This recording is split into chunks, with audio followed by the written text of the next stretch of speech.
Payg'ambar alayhissalomning huzurlariga bir kishi kelib, "Ya Rasululloh, kambag'alman, nochorman, hech ishim yurmaydi" deganda Rasululloh aytdilarki, kim manziliga kirsa, odam bo'lsa bo'lmasa-da salom bersa, so'ng menga salom yo'llasa, ya'ni salovat aytsa va qul huvallohu ahadni bir marta o'qisa, Alloh barakot beradi deb marhamat qilganlar. Bu barakot. Xonadoningiz nurga to'ladi, qalbingiz munavvar bo'ladi. Haligi kishi shunday qildi.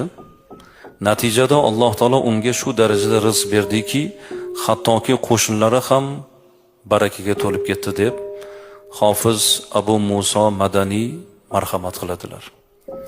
Azizlar, mana shu fazilat. Qur'onni yaxshi ko'rib, o'qib, ixlos bilan